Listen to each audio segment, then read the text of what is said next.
The Kansas City Chiefs have slowly become one of the best teams in the NFL over the past few seasons, becoming a nationwide fan favorite with superstar players like quarterback Patrick Mahomes, wide receiver or tight end Travis Kelsey, and wide receiver Tyreek Hill powering a high powered offense.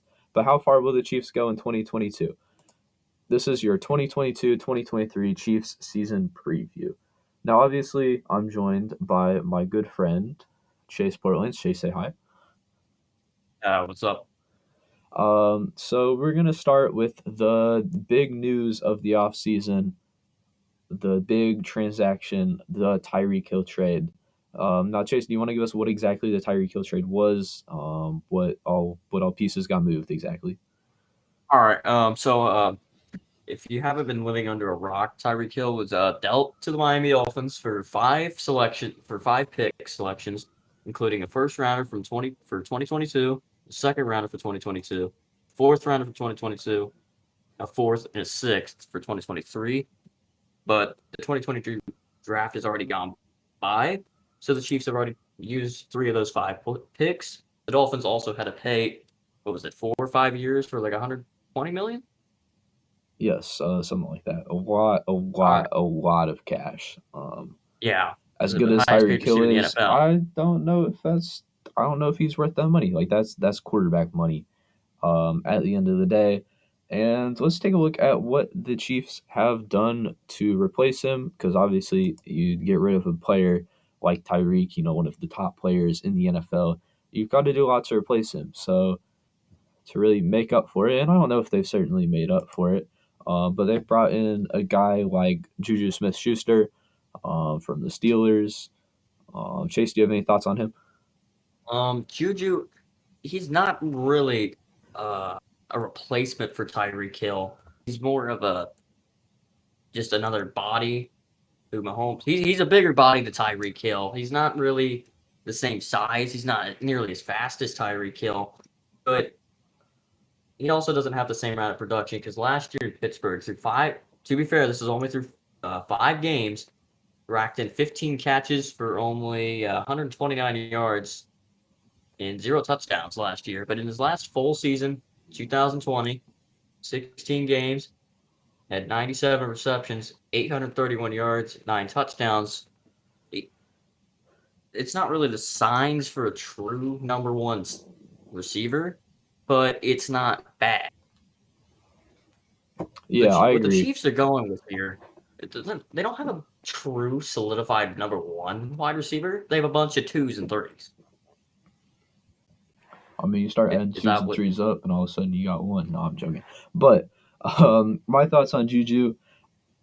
This is a guy who a lot of Chiefs fans wanted to get last offseason, and that didn't end up happening. And it's kind of funny. You look at last offseason, the guys everyone wanted Brett Veach to sign, like Melvin Ingram and Juju Smith-Schuster all ended up becoming Chiefs later on. Um, but I like bringing in Juju. I think he's going to be a good, not great player for this offense. Another player they've brought in from the Packers, Marquez Valdez Scantling, who was mostly the number two or three wide receiver there. Chase, do you have any stats or thoughts on him?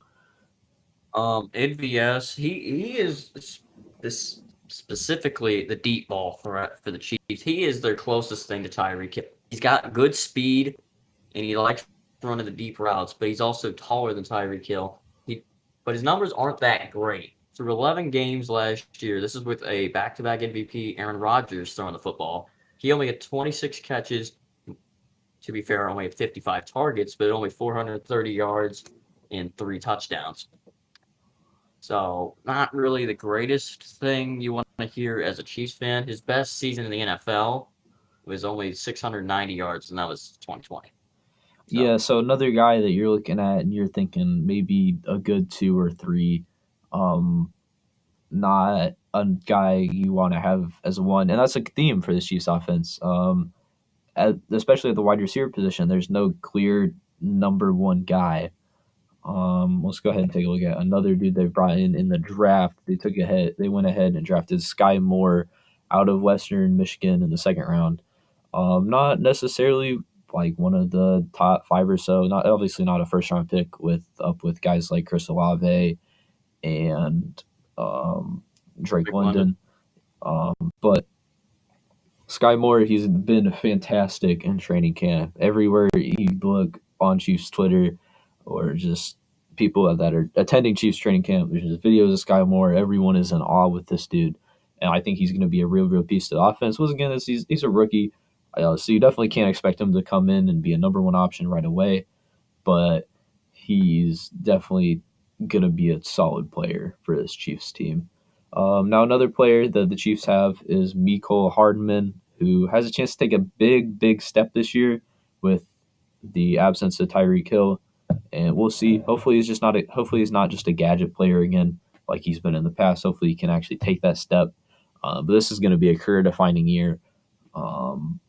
However it goes, if it's bad or if it's good, he's got a chance to make himself into one of the basically become the number one for this team. And he's got a chance Make it a to break it here. put himself out of the league in 3 years. So it's quite interesting. Now let's talk about some of the free agent signings. We've got Justin Reed coming in to replace Tyrann Mathieu. One former Texans safety departs. One former Texans safety comes in, and Tyrann Mathieu is obviously going to be missed. One of the biggest leaders of the defense. One of the sort of not necessarily heroes, but one of the really better players that got us two Super Bowls and won us one. And Chase, do you have any thoughts on Justin Reed? Justin Reed, he's a solid player. Yeah, like just all around. He's only 25. He's got a decent contract. He's going to be locked up in Kansas City for a few years. He's definitely going to be an exciting piece for his defense. And I wouldn't be surprised if he makes a couple Pro Bowls in the Kansas City Chiefs uniform. Among new other additions, we've already talked about guys like Juju and MVS, and Chiefs have brought in Elijah Lee, Ronald Jones, Jermaine Carter, Deion Bush, and Carlos Dunlap. So some solid free agent signings. I think guys like Elijah Lee and maybe Ronald Jones and Dunlap will get some playing time. Not so sure about Jermaine Carter and Deion Bush quite yet. Dunlap's definitely an interesting one, though. Now moving on to the draft, the Chiefs took. We're going to start at the beginning of the draft with the first round. The Chiefs traded up to pick 21 and took a cornerback from the University of Wisconsin, or not Wisconsin, the University of Washington.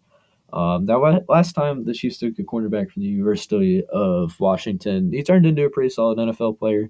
Obviously not still with the Chiefs, but Michael Peters, he had a pretty good run, still in the league, still doing his thing. Pretty good corner. Chase, do you have any thoughts on Trent McDuffie?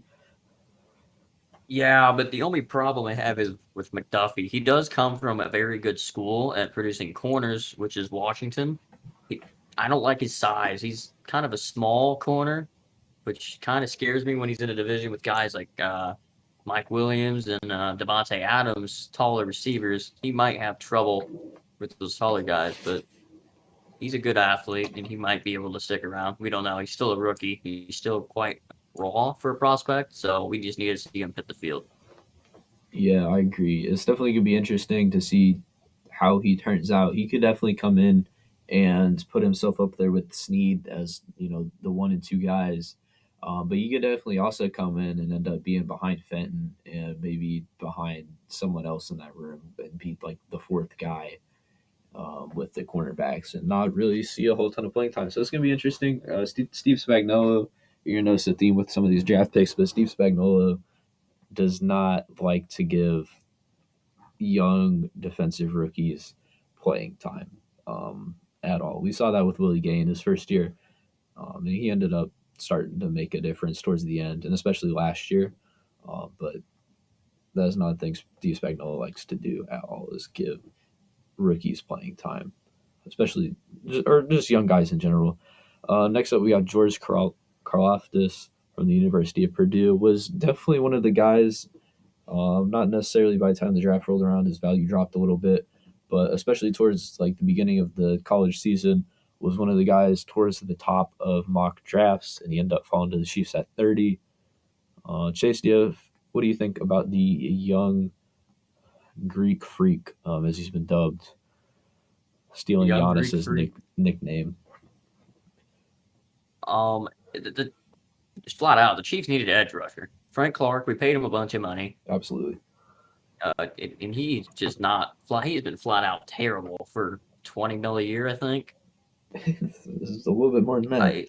I mean, yeah, he's not very good. Carl Loftus is a younger, cheaper version for Frank Clark. I don't expect this guy to really be a starter week one. I expect him to be more of a rotational guy in the defensive line. But I could see him maybe getting a starting job in front of Dunlap on the edge towards the end of the season. It just depends really on how he plays. Yeah, I agree. He's definitely going to be interesting. I don't know necessarily if Dunlap's going to come in and be the starter. I think it's going to probably be Frank. It could be Carl Loftus. I think it's going to be Frank Clark and then maybe Karloftis or Dana or one of those guys. We already talked about Sky Moore, Brian Cook, young, promising safety. He's big from the University of Cincinnati. He's been playing a lot of the dime safety in training camp. So interesting to look there. And then Leo Chanel from the University of Wisconsin. He's not been getting a whole ton of minutes in training camp, really, or a whole ton of snaps, rather. He's been behind Elijah Lee, the Blue Springs native, for middle linebacker snaps. So this is another example of a good second rounder or a good third rounder rather coming into the team as Steve Stagnol is not really giving him a chance right away. Um, so and another one, two more guys I want to talk about. We're gonna skip Joshua Williams, but Darian Kennard, a very young powerful tackle out of the University of Kentucky, who's not necessarily known for producing NFL players in general. Maybe not necessarily definitely not an offensive lineman. I can't think of a single offensive lineman from the University of Kentucky. But Darian Kennard, I think he has a chance to maybe be an Orlando Brown replacement in a season or two if Orlando Brown doesn't end up signing long term with the Kansas City Chiefs. And Isaiah, how do you say it? Chase, do you know how you say his last name? Pacheco, Isaiah Pacheco. Pacheco. I'll just go Pacheco. Correct me if I'm wrong in the comments. But this guy, he's heard nothing but amazing things about him. He's got fantastic speed.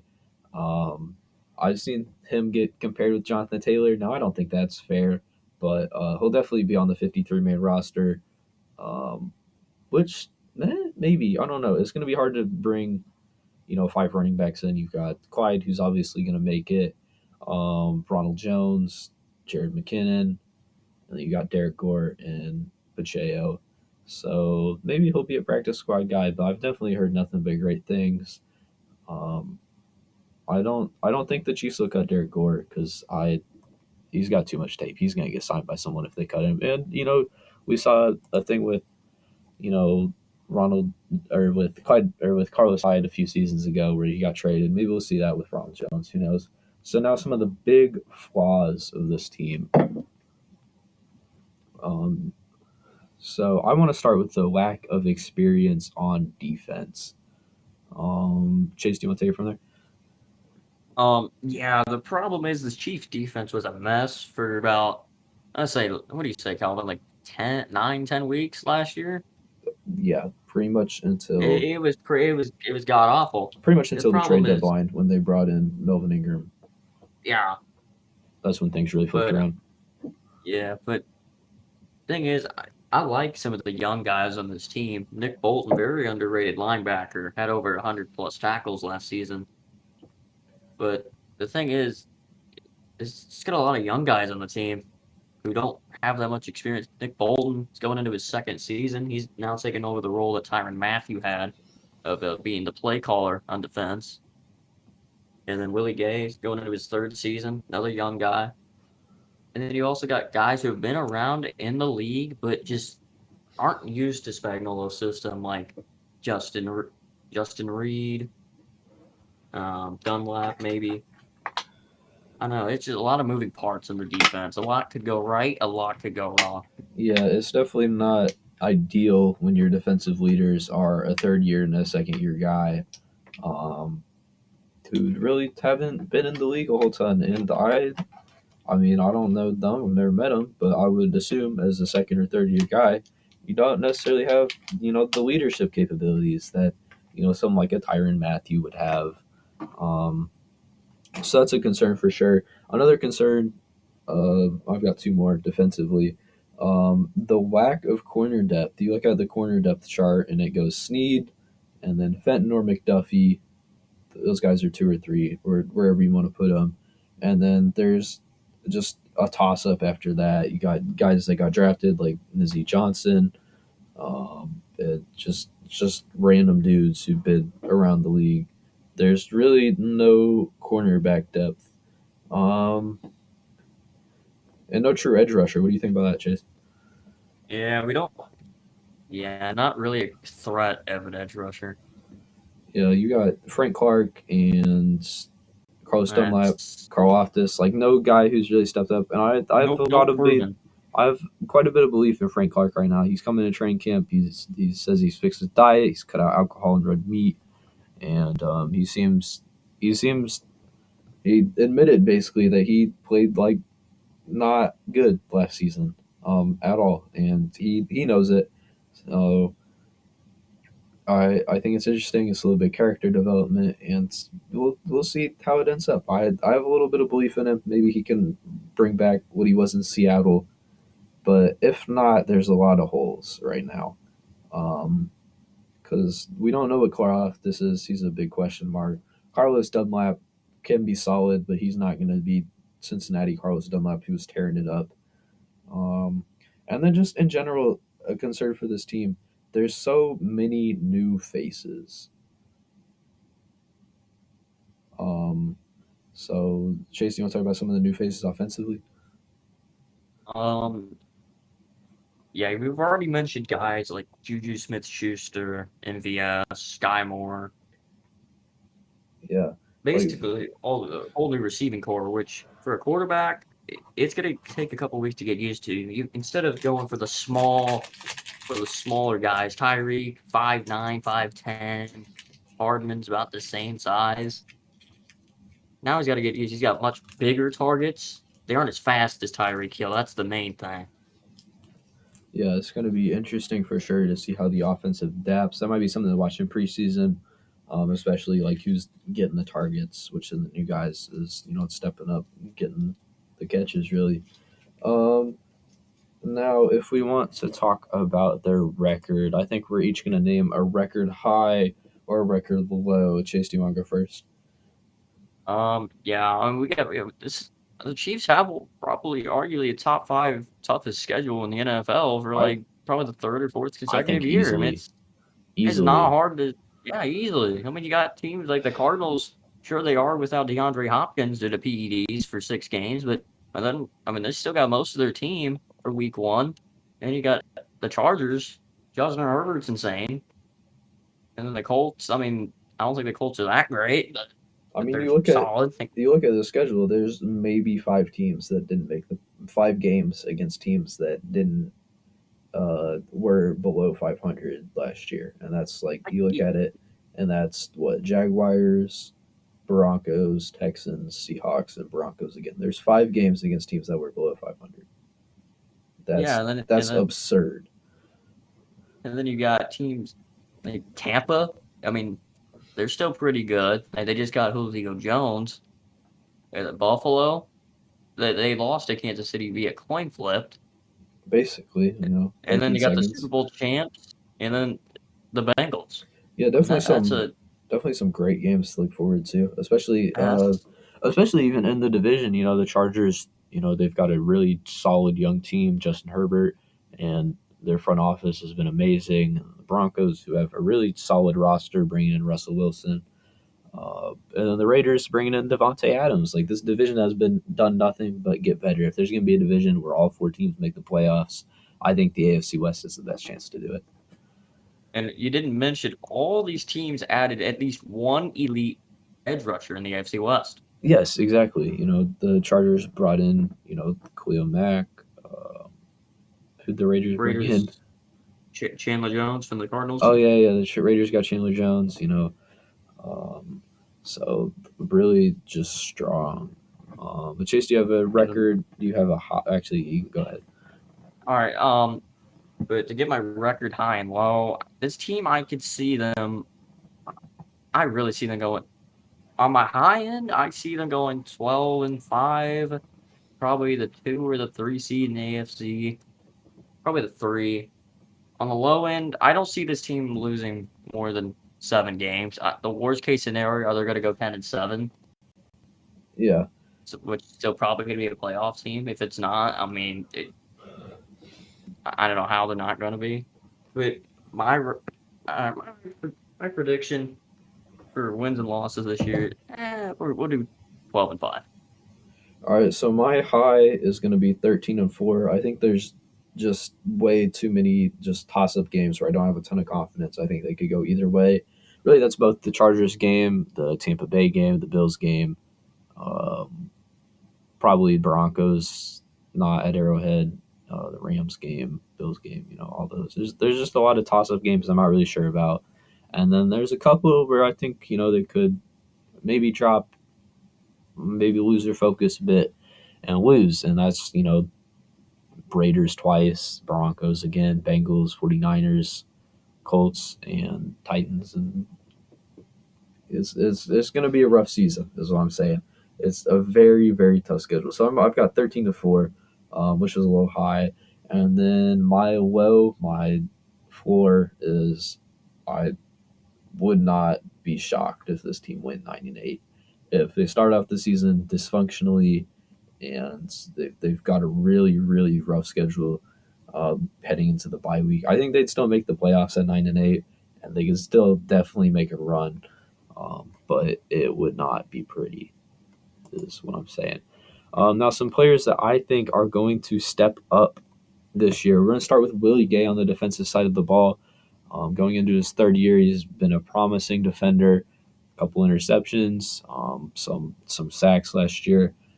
Wearing number 50, the old Justin Houston number, to channel his inner Justin Houston, of just destroying quarterbacks' lives, um, making sure they can't have kids, bring the infertility to the quarterbacks of the NFL.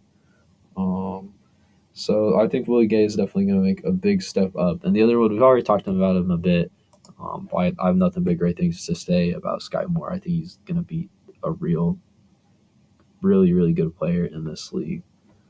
Now, Chase, do you have any standout players? Anybody you're looking forward you think's going to break out this year?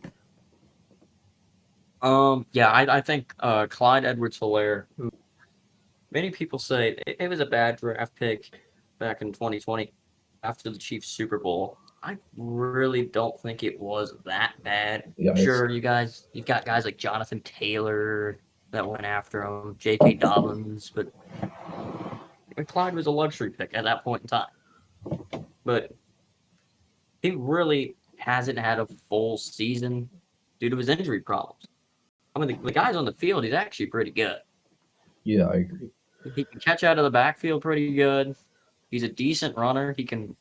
He's actually just like a little bowling ball, despite being only 5'8". He can run through people. If he has a clean bill of health this year, I could see him rushing for 1,000 yards.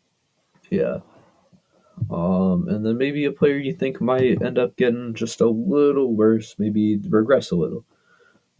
Travis Kelce. The reason why This is a is hot take. Kelce. This is very much a hot take. I don't hate. I like Kelce. Kelce is one of my guys, but the thing is, Kelce had Tyreek Hill. You had to guard 2 of them. Now the Chiefs, without really a true number 1 wide receiver, it might be dysfunctional for a few weeks, and teams might figure out, oh, let's double cover the All-Pro tight end. And also, Kelce's getting older. He's not getting any younger. Kelce, I don't believe he missed any games last year, but he was banged up through a good, probably 4 or 5 of them, noticeably. Yeah. And it's bound to take regression at this point. I mean, the guy's easily first ballot Hall of Famer. Yeah. Easy. I'm not saying I agree, but I see the reasoning. You have a point. I mean, not be surprised at all if he still was really good. But it also wouldn't shock the world out of me if he didn't have a Travis Kelce season, which is like 1,000 yards and 10 touchdowns. Yeah, I think that's fair.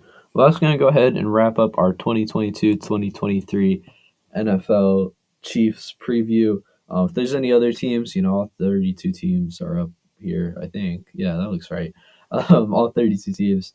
If there's any more you want to see us do, let us know in the comments. Make sure to leave a like and subscribe. And for now, this has been Calvin Letterman and Chase Portlands, and peace.